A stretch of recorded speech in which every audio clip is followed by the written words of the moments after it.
Sitting here with the board of the Champlain Valley Association of Insurance Professionals, one of the associations in Vermont of the International Association of Insurance Professionals.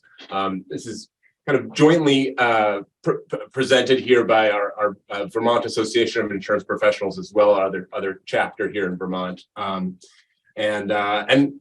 So, you know, this has been, we've spread the invitation to this out to all of the Region 1 states. I just really encourage folks to think about joining the International Association of Insurance Professionals, whichever chapter is closest to you. It's a great platform to be able to get involved and explore some really interesting insurance topics, kind of whatever you're passionate about.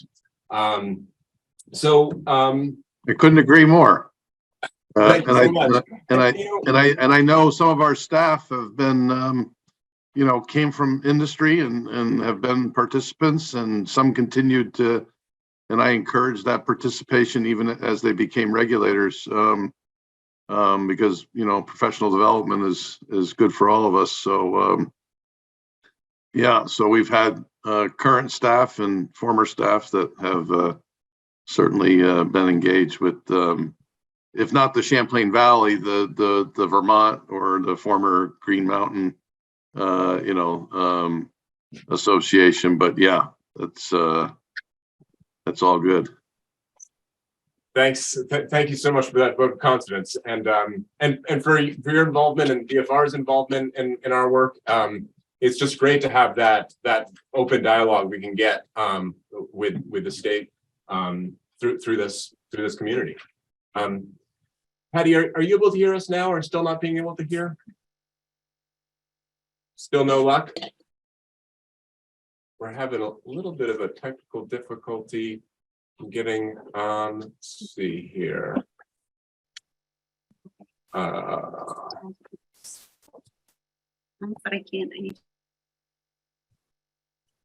Yeah, I was gonna say, could she call in separately and still stay on the computer and then mute herself on the computer? Let's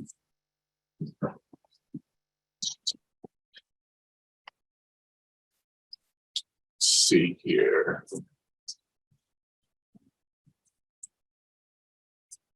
Now, still no luck there. Can she hear us? Can you hear us, Patti?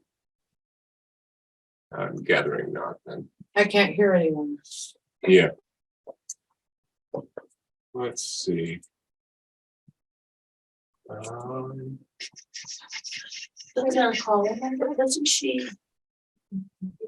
I don't know the front of her. But when I do it, I go here to my computer and ask, and it asks what kind of speakers you want to use. Okay. I don't know. You know, I'm not sure that's do we have a phone she could actually physically call in on a speaker here? Mine has 10%, so that might not work. But She can call in one of the outside lines. Oh, is that possible? Yeah. Yeah. All right. Thanks for bearing with everybody. We're sorting through. So you see, IT. if you give her some, number 1 is our main line. She can't call back because she'll get the answering service. Okay. But if she calls any one of these 2, 3, 4, or 5 numbers, we should be able to. Could you try calling in? Let's give her 861. 802? Oh yeah, 802. 802. 861. 6580. 6580. Let's see if that works.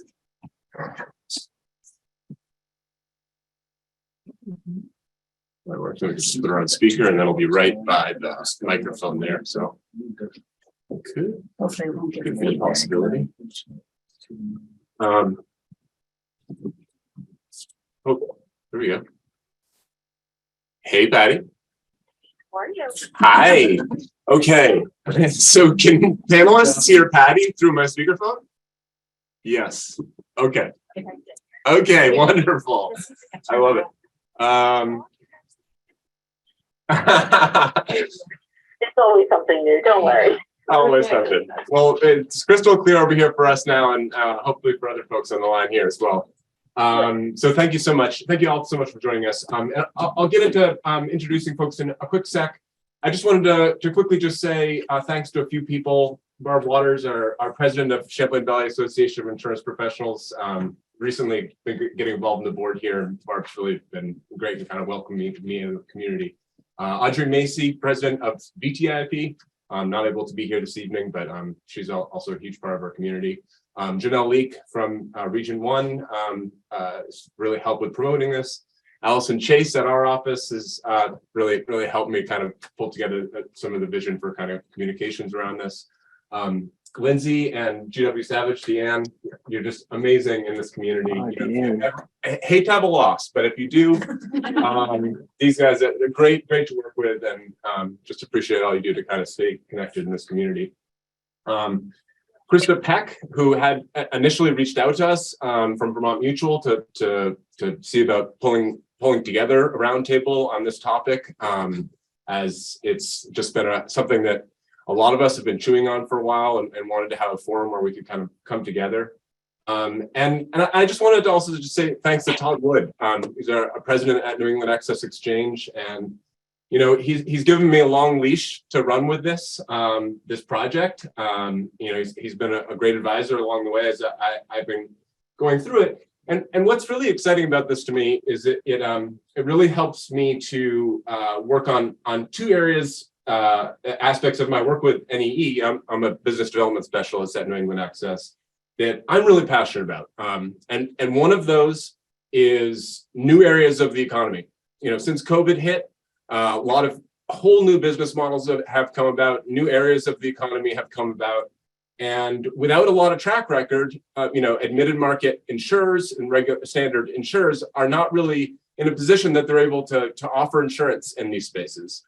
And that's why it's really exciting to be in this excess and surplus line space where we're able to just really look at what is it that you're trying to do? What's the real risk? And you know, a lot of times, you know, it's a good bet, even if there's not necessarily a long track record behind it. And the same goes for, you know, new ventures, entrepreneurs that don't have that business background, that you know that you don't have that 3 to 5 years of clean loss history to present to your insurer for insurance. But that's where we are, where we can look at and see what it is you're really doing. What's your real experience? What are the real risks and how do we manage them and hopefully be able to offer coverage? So, and then finally, independent insurance agents all throughout the region. You know, such a valuable role to really help counsel people in understanding, you know, what they really need to insure themselves and protect them and their families. So moving on, I want to introduce our panelists this evening. Really exciting group of people here with some really great diverse perspectives to bring here. I'll let Commissioner Gaffney maybe talk a little bit about NAIC once I just get done with this bio here, bio part. But I just wanted to, you know, a lot of when I was thinking about how to kind of organize this roundtable, I of course looked to see what the dialogue was with the National Association of Insurance Commissioners around this topic, and I found that the Cannabis Insurance Working Group. Which I see Vermont has been involved in, you know, Vermont always showing up, you know, to weigh in and, you know, when we're kind of at a frontier. So I'd love to get into a little bit of what NAIC is a little bit and what this working group is. But before getting to that, I just wanted to take a second to introduce the panelists here, because it's really just a fantastic group we've got here. So I guess I'll start with, well, Josh MacDuff we have here. Josh is co-owner of Mountain Girl Cannabis, a Rutland-based retail marijuana dispensary that holds the distinction of being one of only 3 in Vermont that were licensed and ready to open for business on October 1st. A lot of other distinctions, I'm sure, but that was a big win.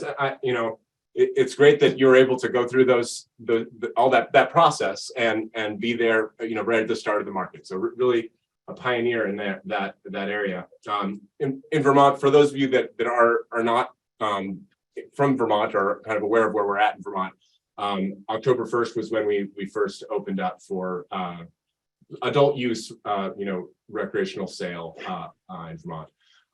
So Mountain Girl it's an homage both to the Green Mountains, and I suppose the Andean Mountains a certain amount for your wife Anna's from Colombia originally. Yeah, exactly. And also Carolyn Garcia, often referred to as Mountain Girl, whose advocacy for sustainable cannabis cultivation, educated consumption, and marijuana policy reform really laid essential groundwork for the cannabis landscape that we look at today.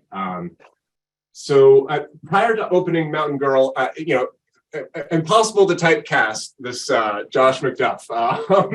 Before opening Mountain Girl, Josh spent more than a decade in the insurance and financial services sector, including around 4.5 years in IT underwriting roles at cooperative insurance companies, which Michelle are with right now. 1.5 years as assistant vice president, branch manager at Heritage Family Federal Credit Union, and over 6 years as a commercial account executive with Kinney Pike Insurance, where he was heavily involved with the company's activities in the really emerging cannabis insurance space. So really early on, I've been thinking about the issues we're looking at here this evening. As I mentioned, Josh co-owns Mountain Girl Cannabis with his wife Anna, who we met while he was attending Green Mountain College. Anna holds a Master of Science in Managing Innovation, Information Technology from Champlain College, and has over 10 years of experience working for IT departments in insurance and waste management industries. And Josh and Anna are proud parents of an 11-year-old daughter as well. I encourage you to go to mountaingirlcannabis.com.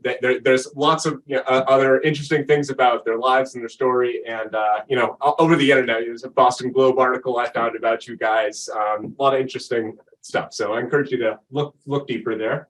And then I suppose I'll move on here with, I've got Patti Brown on the line from Hudson Insurance Group. Thank you for cobbling together multiple telecommunication means to join us. Patti is currently senior underwriter at Hudson Insurance Group. Hudson is a market-leading specialty insurer that offers a wide range of property and casualty insurance products to corporations, professional firms, and individuals, to retailers, wholesalers, and program administrators. Hudson offers, in the cannabis space, offers commercial general liability, product liability, commercial package, and management liability coverages for cannabis businesses through managing general agents or MGAs and wholesalers. Cannabis business owners can access Hudson's products through their local insurance agent. And then agents can access Hudson's products through an excess and surplus lines broker like New England Excess Exchange, for example. Among other duties, Patti is responsible for managing Hudson's commercial relationship with New England Excess Exchange. So that's kind of how our relationship started, and is our go-to when we have a particularly unique risk or a class of business that requires closer review. We consult with her. Patti's been with Hudson for about 1.5 years, and her experience in excess and surplus lines business spans roughly 25 years. So very experienced in the space. She lives in Philadelphia and enjoys time at the beach whenever it can be found. Who doesn't? That's good. And then we've got James Pepper. Thank you so much for joining us, James. James currently chairs the Cannabis Control Board. Prior to joining the board, Pepper served as a deputy state's attorney for the Department of State's attorneys and sheriffs.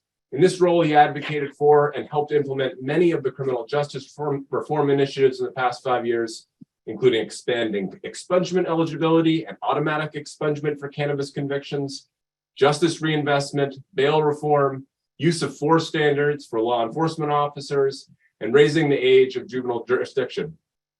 Pepper has also helped to create systemic and sustained change in Vermont through his work on the racial disparities in the criminal and juvenile justice system advisory panel, the CHINS reform advisory panel, the sentencing commission, the Juvenile Justice Advisory Panel, Act 148 Working Group, Marijuana Advisory Committee.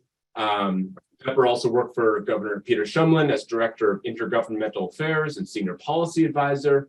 In this capacity, he developed the statutory framework S-241, 2016, the first cannabis tax and regulate bill to pass either chamber of the Vermont legislature. Pepper received his BA in political science from Johns Hopkins University and his JD from our very own Vermont Law School. He met his wife, Allie, while working in DC, and after deciding they wanted to relocate to the best place in the world to raise a family, Pepper and Allie moved back to her home state of Vermont, where they currently live with their twin boys, Bo and Wesley. So thank you all so much for joining us. Really exciting. We saw a lot of interest in this, and it's to see you guys. And it's really great to be able to have this kind of dialogue here this evening. Oh, but last but very much not least, Commissioner Gaffney. So we'll proceed right off of this. So that's why I kind of saved best for last year, Commissioner Gaffney. So in July 2022, Commissioner Kevin Gaffney was appointed Commissioner of the Department of Financial Regulation by Governor Phil Scott. He had been serving as interim commissioner since May, when former Commissioner Michael Pichek announced his intention to leave the department and run for state treasurer. In March 2019, Mr. Gaffney was named Department of Financial Regulation Deputy Commissioner of Insurance. And prior to that, for more than 12 years, he served as director in the Insurance Division Rates and Forms section, where he was responsible for rate and form analysis, oversight of marketplace competition, and leadership of the rate and form analysis team. Other positions held include director of producer and individual licensing and director of market regulation. Commissioner Gaffney possesses technical expertise on various insurance issues. He has assisted in the development of departmental positions and contributed bill analysis and testimony during the legislative session. He was a key participant in several legislative summer studies conducted by DFR, including the Credit for Personal Insurance and Workers' Compensation Insurance Studies. And he serves on the Governor's Workers' Compensation Insurance and Logger Safety Task Force. But prior to joining the state of Vermont, Commissioner Gaffney acquired 23 years of industry experience working in marketing, underwriting, and product management positions in Connecticut and Vermont. He began his insurance career in Connecticut as a multi-line property and casualty, life and health insurance agent. And he's a graduate of John Jay College and a lifelong New Englander. Mr. Gaffney is a native of Connecticut and has lived in Vermont since 1994. He and his wife, Veronica, have 3 children and 5 grandchildren. So wonderful.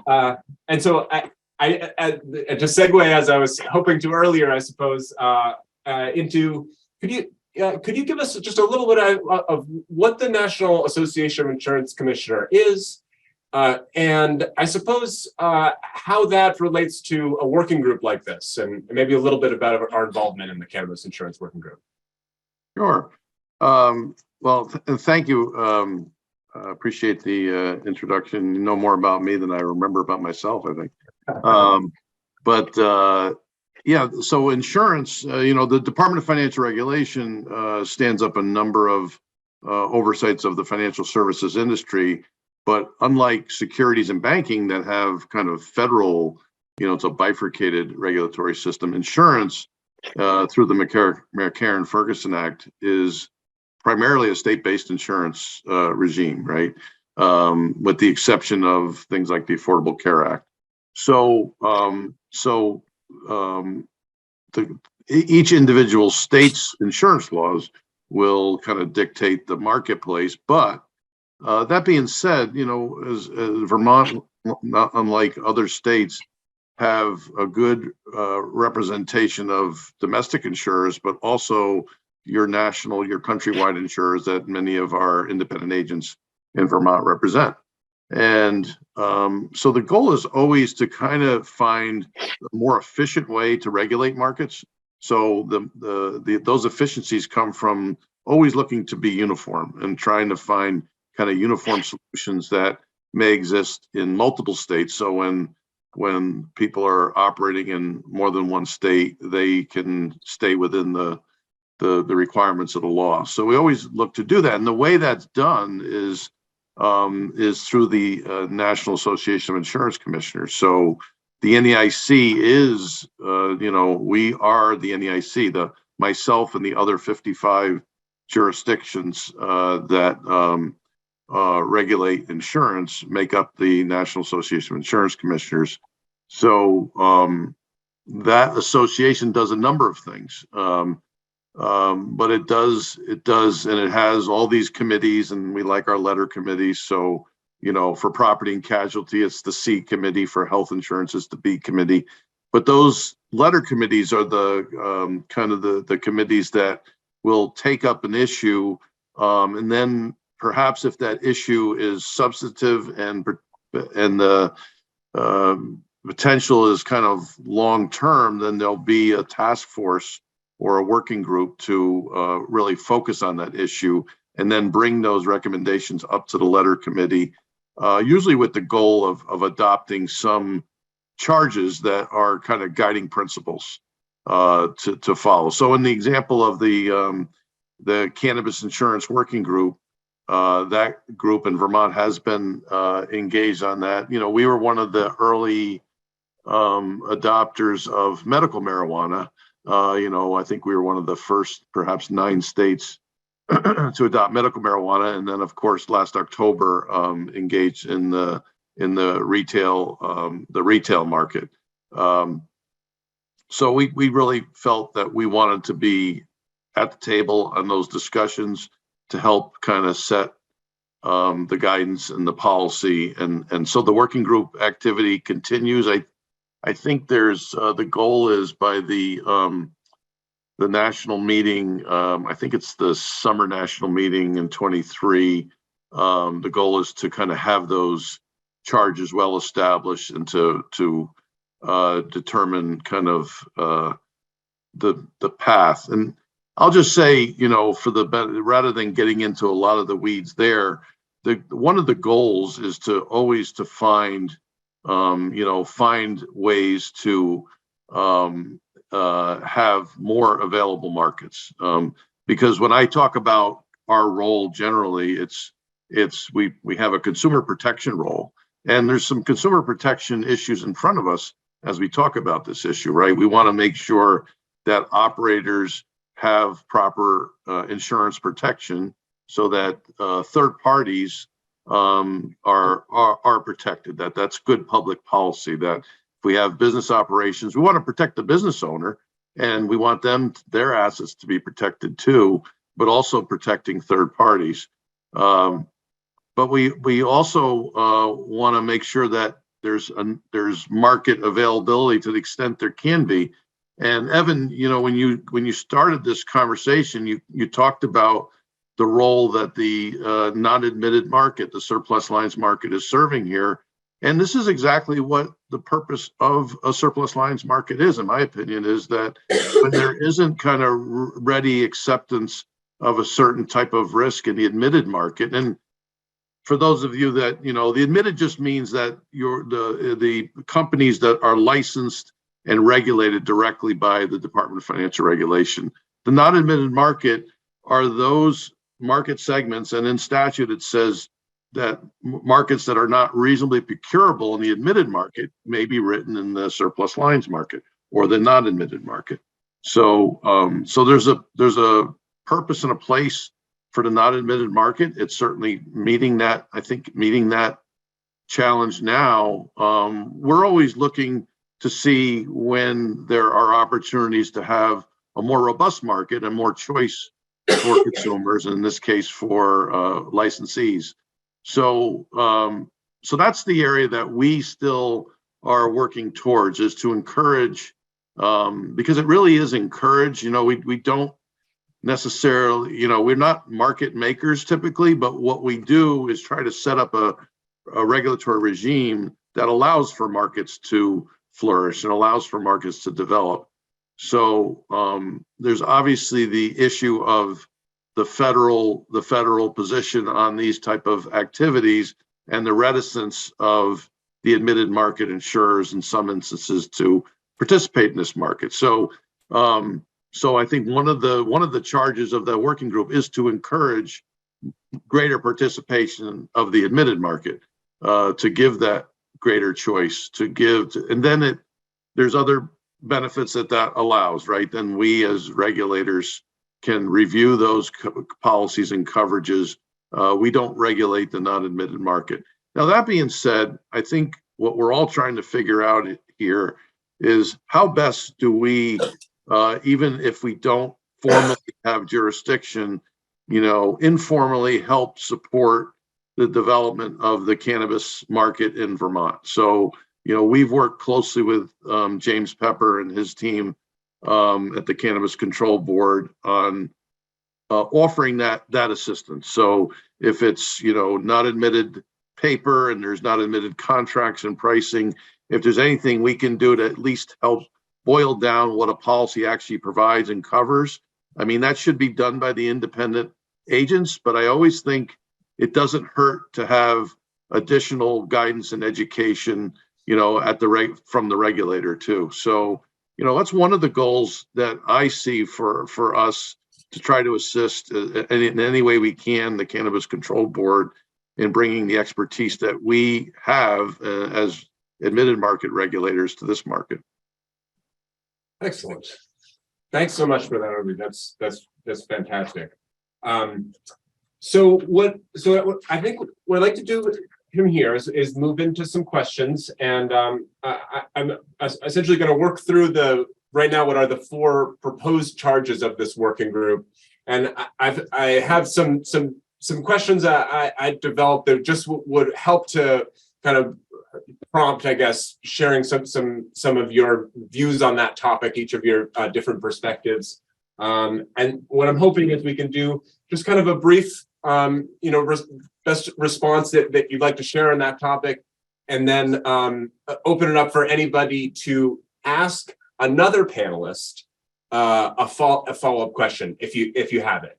And once we move through this, if we have some more time, hopefully we'll be able to open it up for more Q&A with the audience, other attendees. If that's not possible, because we are going to be a little bit close on time here, we definitely can keep this conversation going through the International Association of Insurance Professionals channels. Happy to help people get connected with the association in your state, and we can just keep this dialogue going. It's going to be ongoing for a while, so we're just getting started here. So the first charge is of this working group is to assess and periodically report on the status of federal legislation that would protect financial institutions from liability associated with providing services to cannabis businesses operating legally under state law. And so maybe can we start with you, Chair Pepper, on this one? I have what can we do at a state and local level to support legally licensed cannabis businesses in accessing the financial services they need to operate their business? Part of this gets at just some of the banking laws that require, everything. And, I'm sure Josh, you probably have a lot to weigh in on this as well. But maybe we'll start with you, Chair Pepper, if you've got any thoughts on that. I do. Yes. Thank you for that. Thank you, Commissioner Gaffney, for all your support. In my experience, a lot of the financial institutions in the state have come to the realization that when adult use comes to their state, whether they're banking, plant touching companies or not, they're already banking cannabis derived funds. It's these ancillary businesses. And so their board of directors, in my view, have, we've got a number of, especially credit unions that,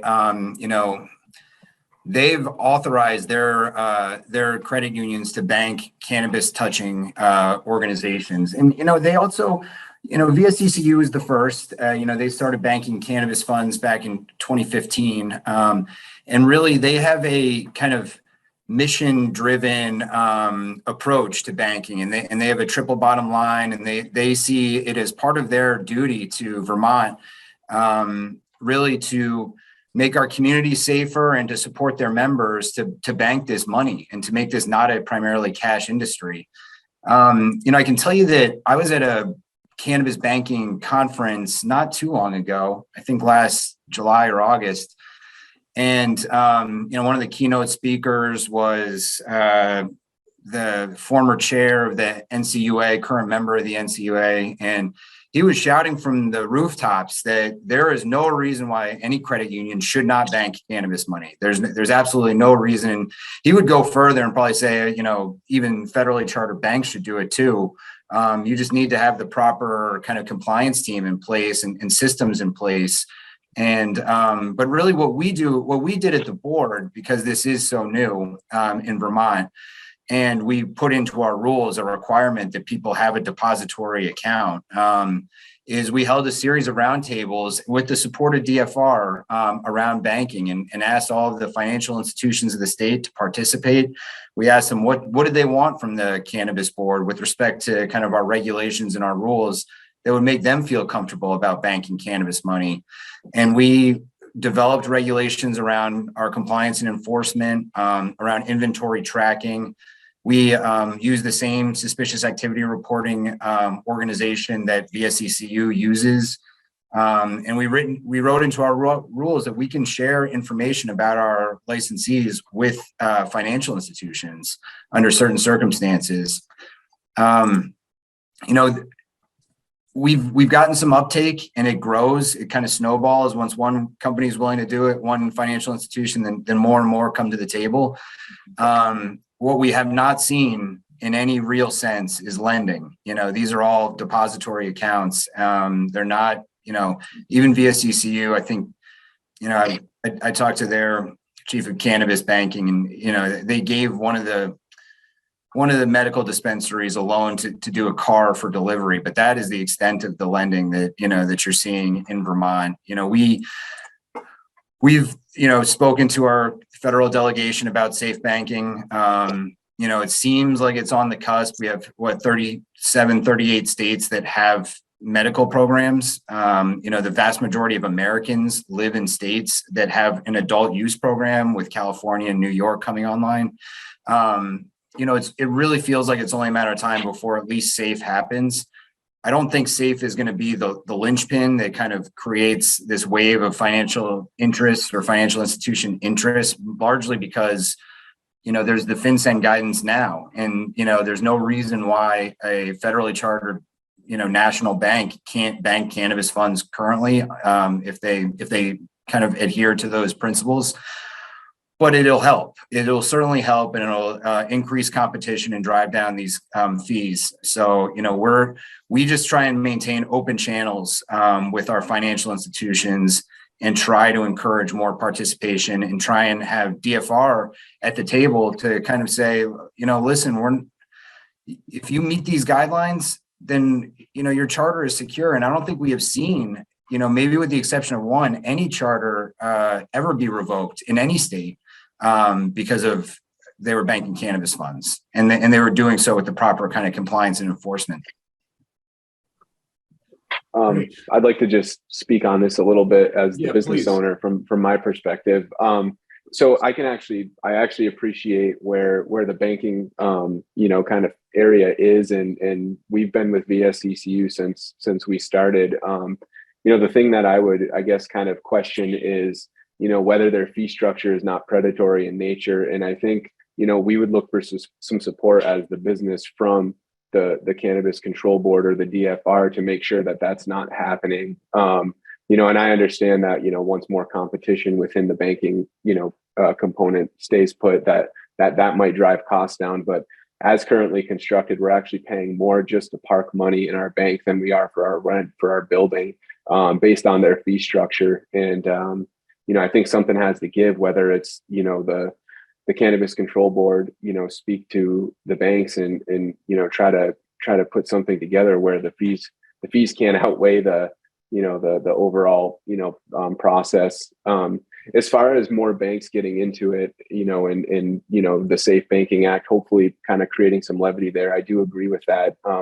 One of the banks I've worked closely with here in Rutland County, a local credit union, and we actually had set up, I helped them kind of, with some advisory, components on setting up a banking system that worked. And they were they were full steam ahead on actually being able to allow checking accounts, but then their core system provider, Jack Henry, actually pulled the plug on that, and they said, if you start banking in cannabis, we're not going to no longer do business with you. So I do appreciate the dilemma that that some banks and financial institutions are up against, but I think we need to find a more firm way to make sure that the fees are not predatory in nature.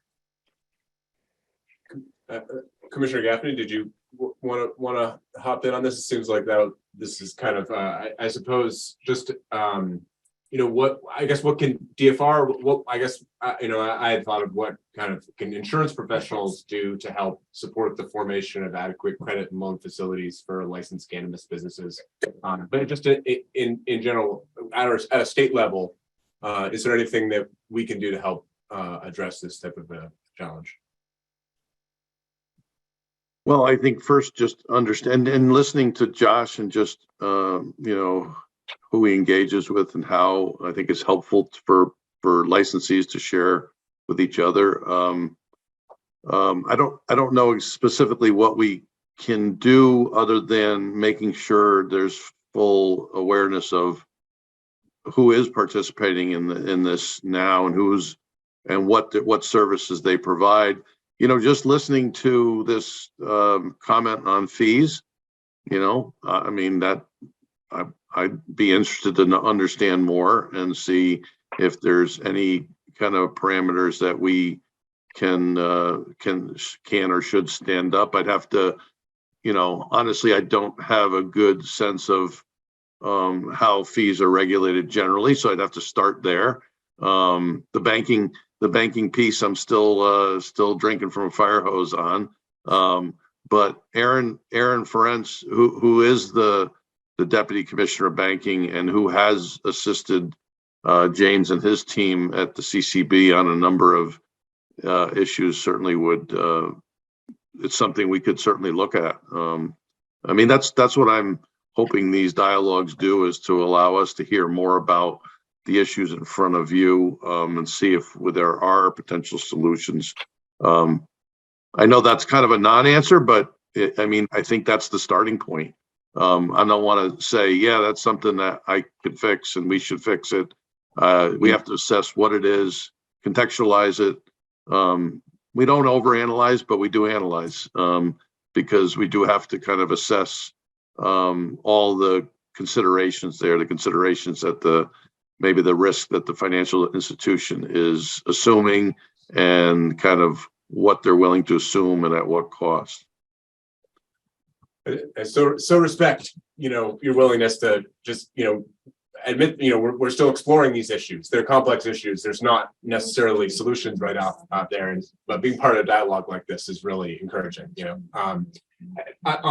it's a little bit tangential here, Patti, but I did want to give you a chance to kind of weigh in, maybe not on this topic, this direct conversation exactly, but just about how federal legislation impacts the role that Hudson plays in the cannabis insurance market and products you offer.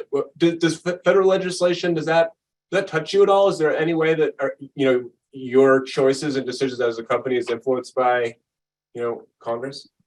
I'd say for us, it's not to tell. We can't tell how it's going to affect us or the E&S market per se, but we would have to assume once it goes legal, then the admitted market's going to flood in and basically take that business, So that's where we would still underwrite to exactly what we would do. We would offer the same product. Then we're going to see more of the things we maybe don't want to see, maybe things with the losses. Yeah. So, it's not to say, I can't say for sure, but I would have to assume once it's truly legal, the admitted market's going to flood in. Any of you have any questions for each other on this topic to follow up, or do you want to move on to the next? I guess I would ask Josh, just because if he's with VSCCU and now they've merged with NEFCU, how has anything changed in your banking experience? Yeah, so I have spoken with the senior vice president of the cannabis banking department too, just to get a picture of what that merger looks like. And And they don't really have any clarity on that, but given that, NEFQ was the larger part of the acquisition, I suspect that they will, kind of inherit that fee model. One of the things that I proposed to them was a capped monthly fee, similar to what Vermont Federal is doing. Vermont Federal is more palatable based on that. It's a $1,500 a month fee for the retailer, but it's still $1,500 a month. I mean, for just to park money, as you mentioned, and others are mentioning, there's not additional services that are being provided short of counting the cash that we've already counted and allowing us to write checks out of our accounts. And I guess I would question how we're any different than, a liquor store or another business that isn't subject to those fees, and understanding that they're assuming risk by banking in cannabis. But as far as the fee structure goes, we don't know yet. I think NEFQ had a $2,500 a month cost to a retailer, and I suspect that it'll continue down that road. Any other follow-ups for any other panelists? Well, I didn't know, James, my sense is that post-merger that there still will be, I can't speak to the specific fees as Josh is raising, but I think the availability of the banking services will continue. And so the details of the fees is maybe to be determined, but I don't want anyone to kind of walk away with post-merger. There's going to be some limitation on availability. Right. I think it's going to be there. Yeah, that's my understanding as well. Yeah. If anything, I suspect it'll be open more to memberships because VSECU put a cap on memberships, and so I suspect now with kind of the backing of more capacity in the way of assets under management, I think they'll be able to actually start opening more accounts in this area again. Yeah, I mean, mergers is just generally a condition that's certainly happening in the banking space. So, but to your point, Josh, I think it does, there's pros and cons, and you can argue that all day, but, what a merger typically will do is to enhance that capacity. So that can just generate generally more choice for consumers. Great. Anybody else before we maybe move on to the next topic here? This is a great discussion. I don't want to cap it off. We can come back to it also if anything comes up. In the interest of time, I'm going to skip to the last charge on the list because I think it's one of the most important things I think for us to look at, and that's to explore potential sources of constraint to coverage limits and availability of cannabis insurance products within the admitted and non-admitted market.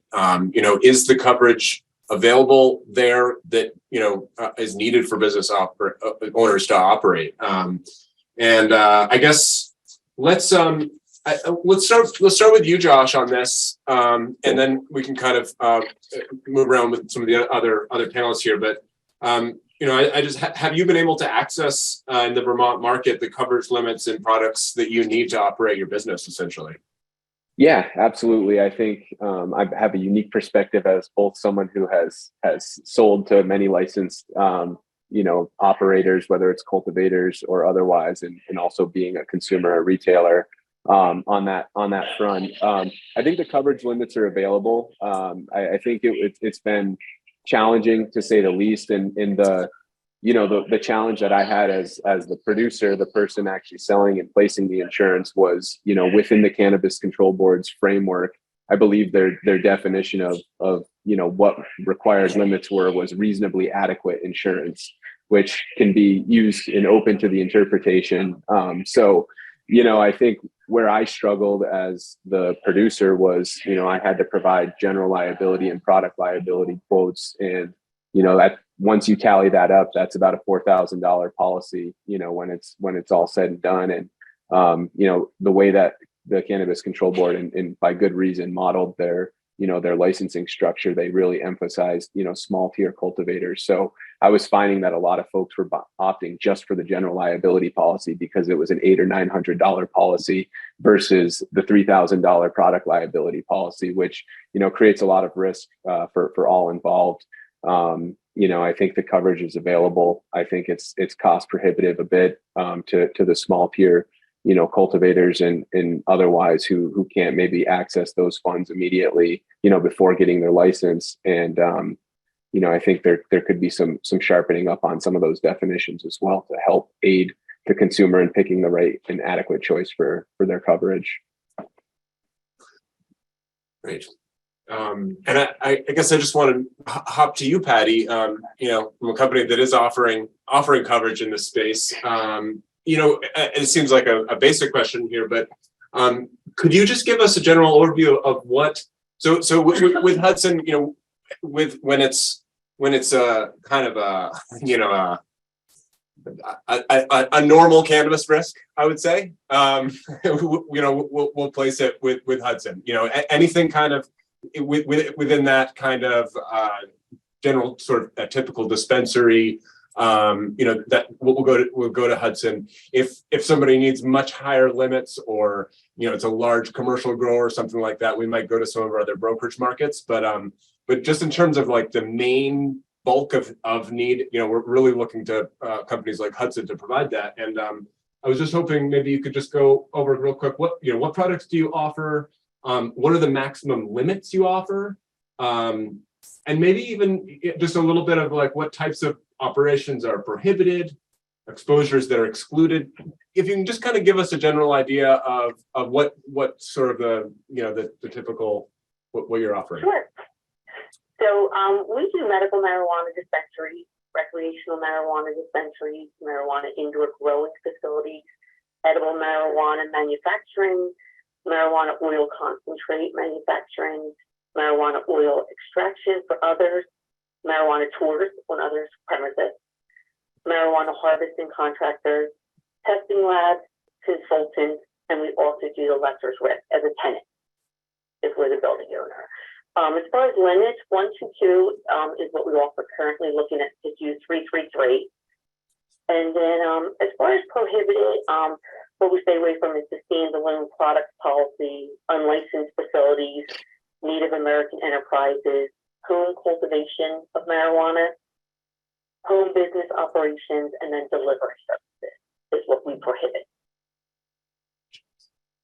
And are there any kind of I suppose be sort of prohibited. Are there any sort of exclusions, I guess, that people should be sort of aware of? That you kind of have to typically exclude on a policy that people maybe should be aware of, or anything? We do have a general, like the marijuana form that goes in all of our policies, which is it's the percentage of the THC. Okay. They're gonna, kick it out. That reads with a Delta 8, Delta 9. But other than that, we have the delivery exclusion because we don't want to pick up the delivery of any product. Gotcha. To an end user. Gotcha. All right. Well, let's maybe hop on to maybe Commissioner Gaffney. Do you have any thoughts on potential sources of constraint to coverage limits and availability of cannabis insurance products in Vermont? Anything that you guys are looking at that could be something that we should be keeping an eye on, a gap? Well, I think first you have to understand what they are. So I think you just went around the table to hear from folks, and so and I'm glad we're recording this because I think it's helpful for us to maybe digest it and some of the work that I think we will do informally with the Cannabis Control Board is to just have kind of a assessment of what coverages exist, and so that licensees, when they're purchasing, Josh has experience with insurance, so it's probably something much more easy to navigate for a licensee like that versus folks are in this business, they're not insurance professionals, and so we want to digest kind of what coverages are available, what coverages aren't, where the exclusions exist, and and none of that it may result in any particular issue other than maybe providing an education piece for licensees as they're making decisions as to what they want, and then how that purchase kind of marries up with the the requirements of the Cannabis Control Board, which is that commercially reasonable standard. So I think it's intended to be flexible, but even if it fits within that construct, you still want the licensee to be aware of what they're protected for and what they're not protected for. Because ultimately, I talked about the third parties, but also I'm concerned about the business owner and making sure that they are purchasing something they feel it protects them, and then they find out that doesn't necessarily protect them to the same degree they anticipated. It could be the difference between an $800 cost and a $4,000, and they make that choice, or it could be that it's a few $100 difference, and they could have had maybe some other coverage that they weren't aware of. So those are the things that I don't have a good kind of handle on in this market, and would, I do in markets like auto and homeowners insurance, right? And you talked to someone mentioned a livery exclusion, that is standard convention, right? We know that that language exists in the auto market. So there's kind of standard conventions that exist that don't expect to change, because they existed regardless of whether cannabis was legal or not. It was more the convention of, a personal auto has limitations of what it's intended to assume in terms of risk. Yeah. So I think just the more we can do to help maybe provide the CCB with instructions for licensees on buying decisions, we're happy to assist in that process.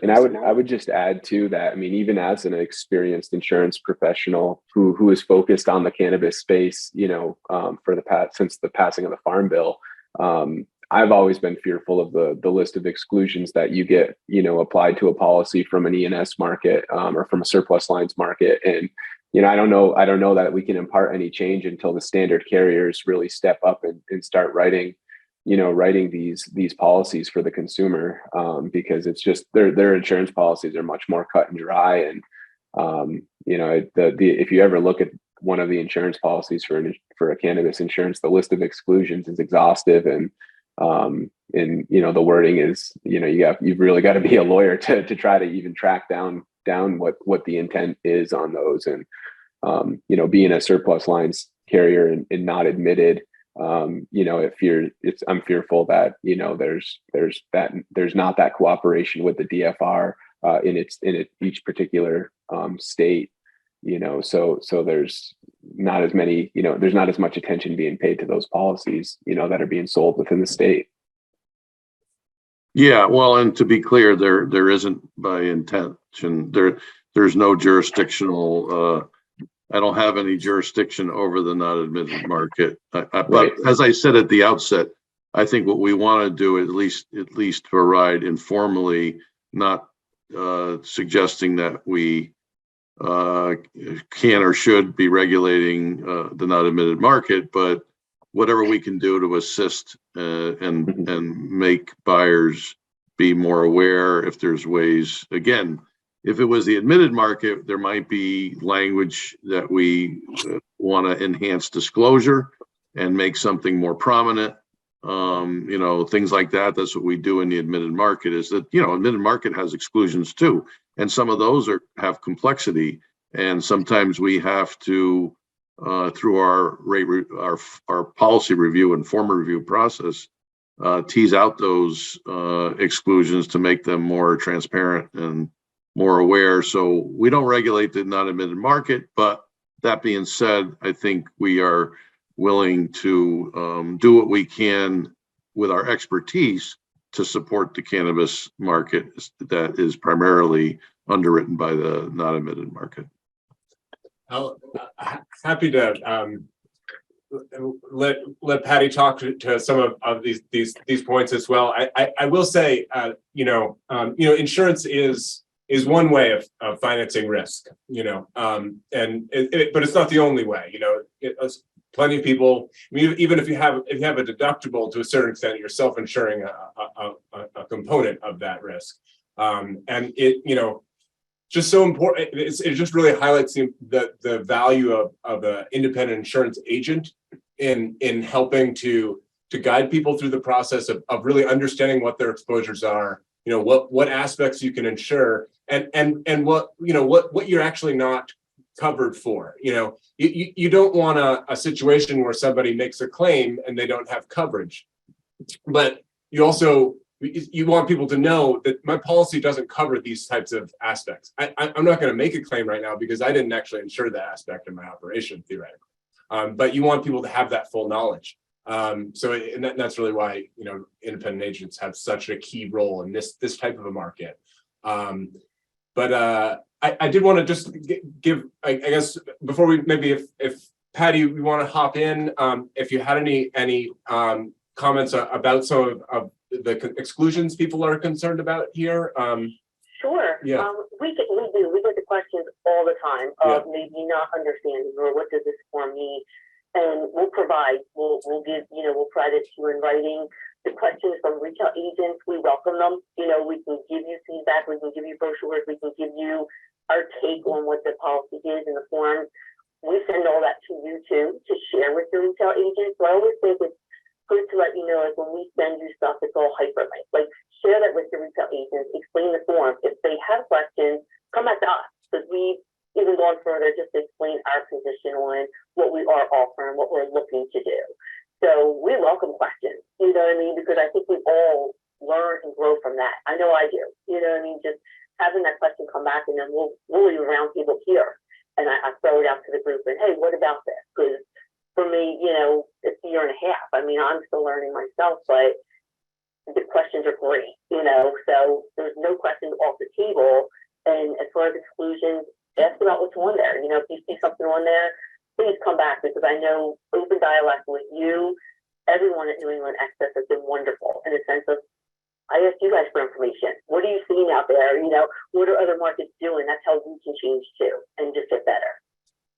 Nice. And how that sort of works. So encouraging retail agents to reach out to the broker you're working with as well and go over those policies with them.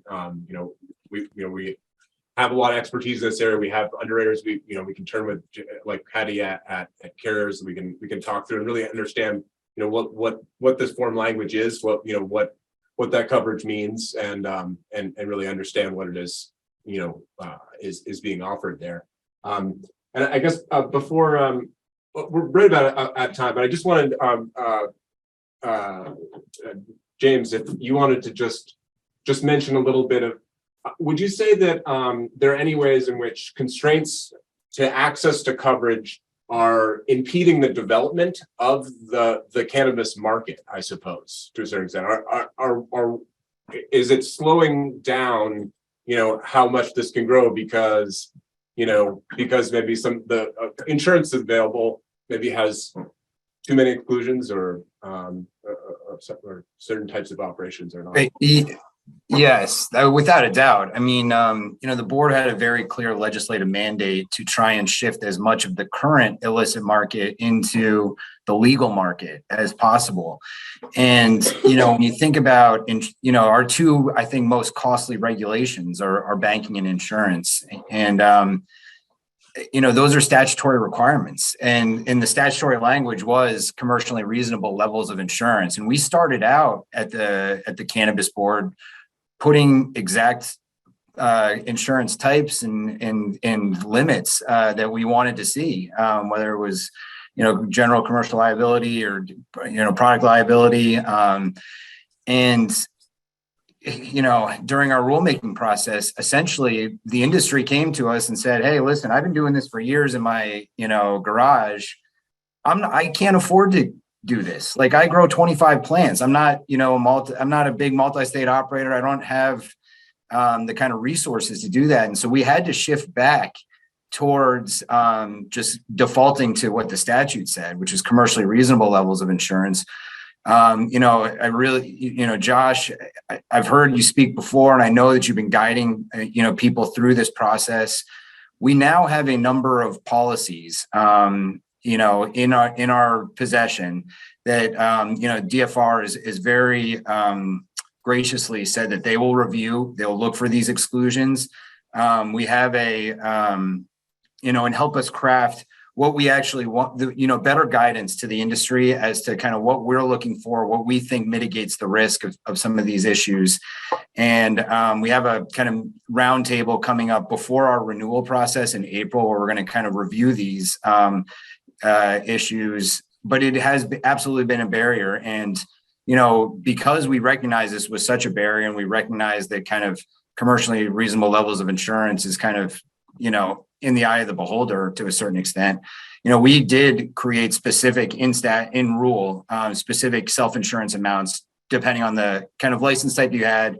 And then we also said, by the way, we're pretty stingy about handing these out, but we also have a waiver process for kind of our smallest tier of cultivators, which says, if you're growing on your back 40 up in Glover, and you don't have any employees, and you don't have anyone except for kind of a cannabis, inspector coming to your property, and you otherwise have homeowners insurance, that we'd be willing to consider reducing that kind of self-insurance amount. And we're in a challenging position right now, because obviously, like, our self-insurance amounts are probably not enough to cover, major claims.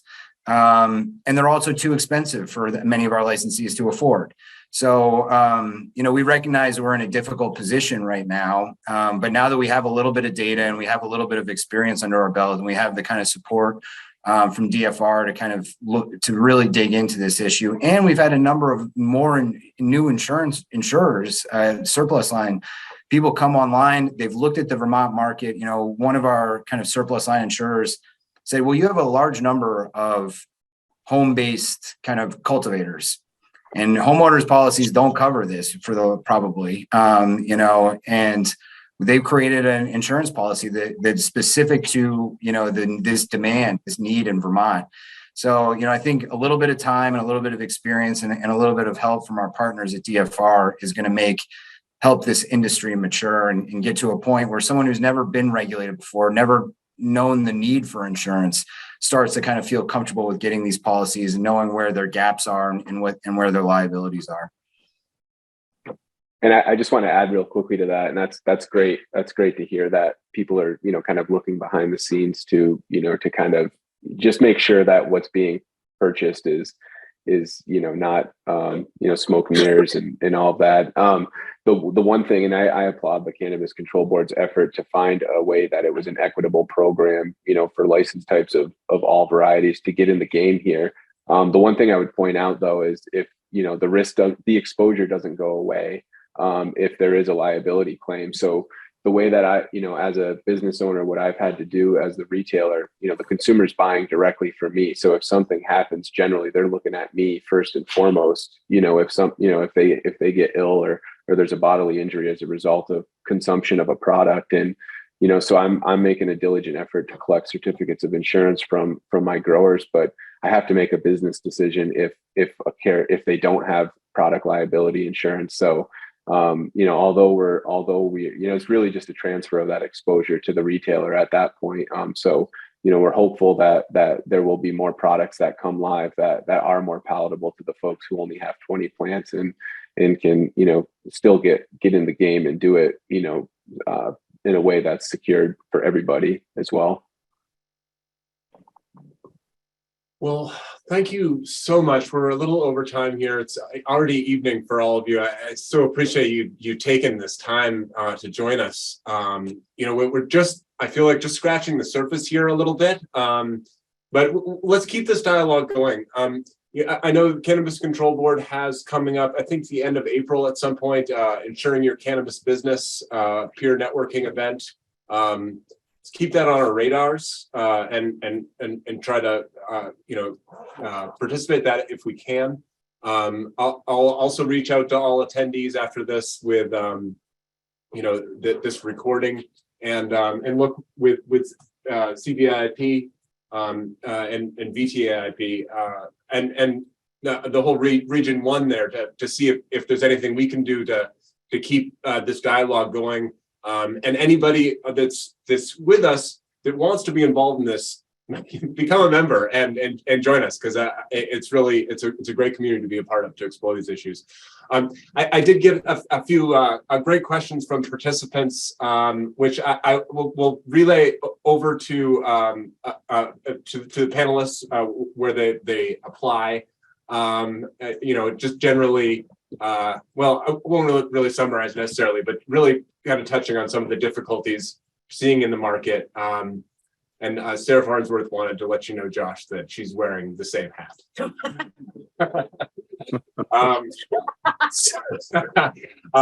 But yeah, thank you everybody who took the time to join us, all the attendees, and for all of you that did share questions here. I'm so sorry that we didn't really have a chance to have that open dialogue with attendees. Hopefully maybe we can have some other forums or ways we can help connect that in the future. But I'll definitely follow up with you and make sure that those questions get answered. So have a wonderful evening, everybody. And yeah, thanks so much for your time. Thank you. Thank you very much. Thank I you. know. Thank you. Thank you all. Thank you. Thank you, Evan.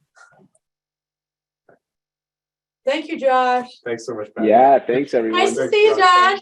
So good to see so many familiar Name faces that and voice. names on the call. You're awesome, man. I so appreciate you. Of course. Being out there. Yeah, thank you very much. Cool. And Patti, you're the best. Oh, thanks. Yeah. I'll talk to you soon, Evan. Yeah, I'll see you soon. Take care. Bye. Bye.